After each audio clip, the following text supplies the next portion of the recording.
19 Desember 1948. Rakyat sedang menikmati semburan matahari pagi. Mereka hidup rukun, bekerja berdampingan dan saling mengasihi satu sama lain. Keceriaan dan kebahagiaan senantiasa menghiasi kota Yogyakarta, santun, tegur sapa, dan bahu-membahu.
Lalu, tiba-tiba cocok merah pasukan Belanda menembaki gedung-gedung dan jalan rakyat. Rakyat Yogyakarta berlarian dan menyelamatkan diri. Dan terdengarlah ledakan bom yang membahaya dan mengguncangkan dada dan seluruh wilayah Yogyakarta.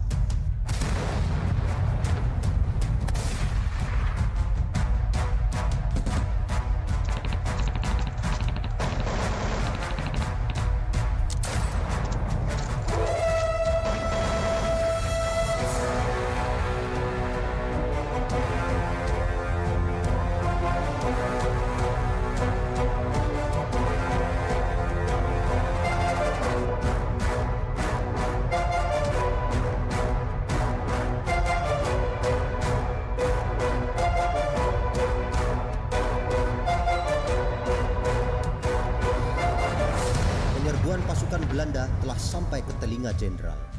Jenderal saat itu yang sedang sakit segera bangkit dari ranjang dan memerintahkan Suparjo Rusnan untuk melapor kepada Presiden Republik Indonesia, yaitu Insinyur Soekarno yang saat itu sedang berada di Gedung Agung Yogyakarta.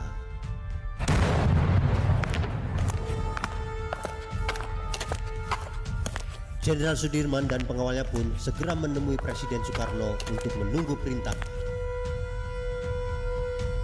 Bung sedang sakit, sebaiknya Bung pulang dan istirahat terlebih dahulu.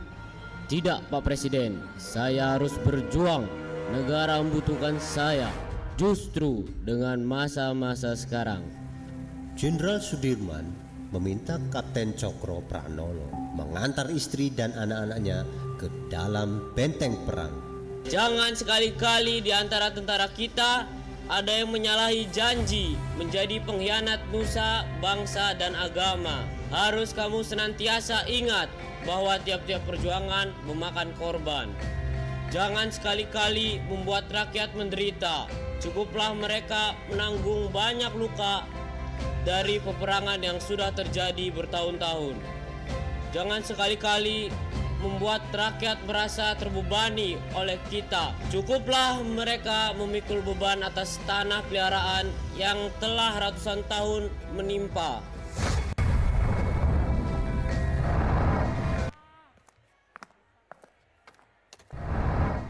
Noli, tandu itu untuk siapa? Tandu itu untuk jenderal. Masa buat saya? Saya tidak mau diperlakukan seperti raja, Noli. Jenderal, dalam keadaan darurat seperti ini, siapapun wajib untuk menjaga jenderal. Lagi pula, ini tandu bukan untuk raja, tapi untuk tandu orang sakit.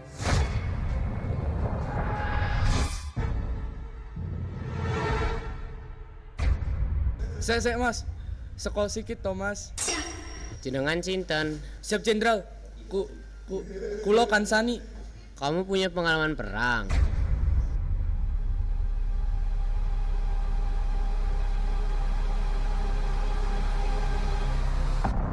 Kansani, kamu mau capek, sakit, kedinginan, bahkan mati, Kansani? Siap kamu? Siap jenderal. Bagus kalau kamu punya tekad. Pasukan, kita harus melanjutkan perjalanan. Jenderal Sudirman dan pasukan telah sampai di daerah Sedayu.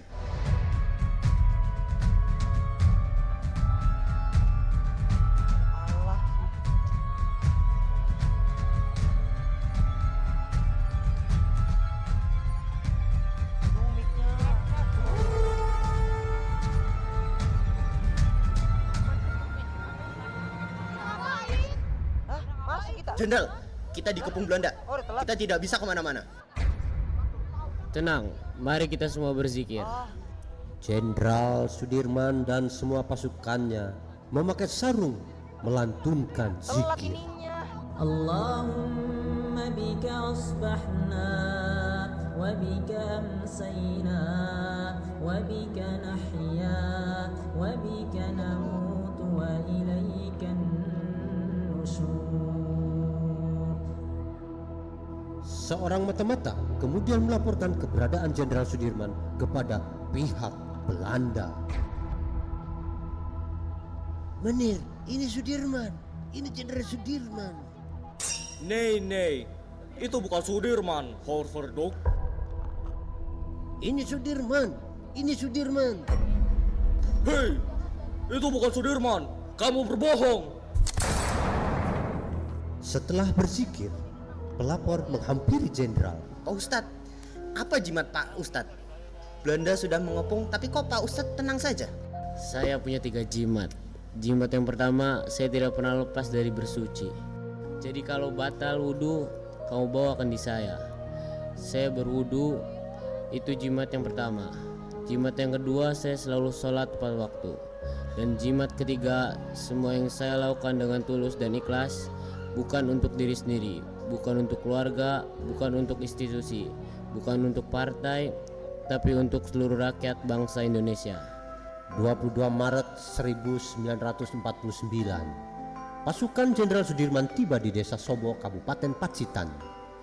Strategi disusun dan logistik serta komunikasi semakin baik dengan bantuan informasi melalui pemancar radio selama di Sobo. Selama di Sobo, beliau pun selalu mengundang dalang wayang Jembun untuk menghibur masyarakat Sobo, sekaligus memberikan penyuluhan tentang nasionalisme dan patriotisme.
Kabar kekalahan tentara Belanda di berbagai wilayah Indonesia dan perjanjian yang mengharuskan Belanda keluar dari Republik Indonesia.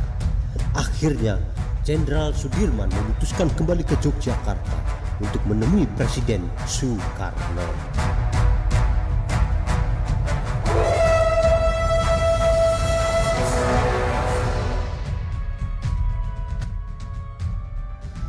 Aku serahkan kembali negaraku kepada tangan dan pundak pemimpin bangsa. Tugasku sudah selesai. Terima kasih, Bung. Sekarang sudah saatnya Anda beristirahat. Kami, Tentara Republik Indonesia, akan timbul dan tenggelam bersama negara, sanggup mempertahankan kedaulatan dan kemerdekaan Republik Indonesia sampai titik darah penghabisan. Robek-robeklah badanku, potong-potonglah jasadku, tetapi jiwaku dilindungi. Benteng merah putih akan tetap hidup menuntut bela. Siapapun lawan yang dihadapi, tentara bukan merupakan suatu golongan di luar masyarakat, bukan suatu kasta yang berdiri di atas masyarakat. Tentara hanya mempunyai kewajiban satu, ialah mempertahankan kedaulatan negara dan keselamatannya. Kami sekalian telah bersumpah bersama-sama rakyat akan mempertahankan kedaulatan Republik Indonesia. Kita dengan segenap harta benda, dengan jiwa raga, jangan sekali-kali di antara kita ada yang menyalahi janji pengkhianatan nusa, bangsa, dan agama.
sinar pagi.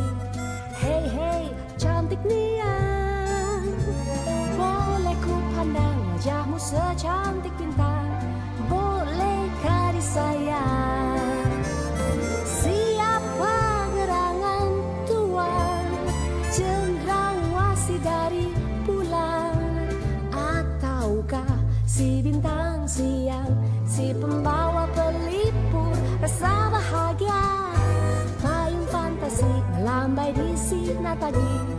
Hey hey, cantik Nia, boleh ku pandang wajahmu secantik bintang.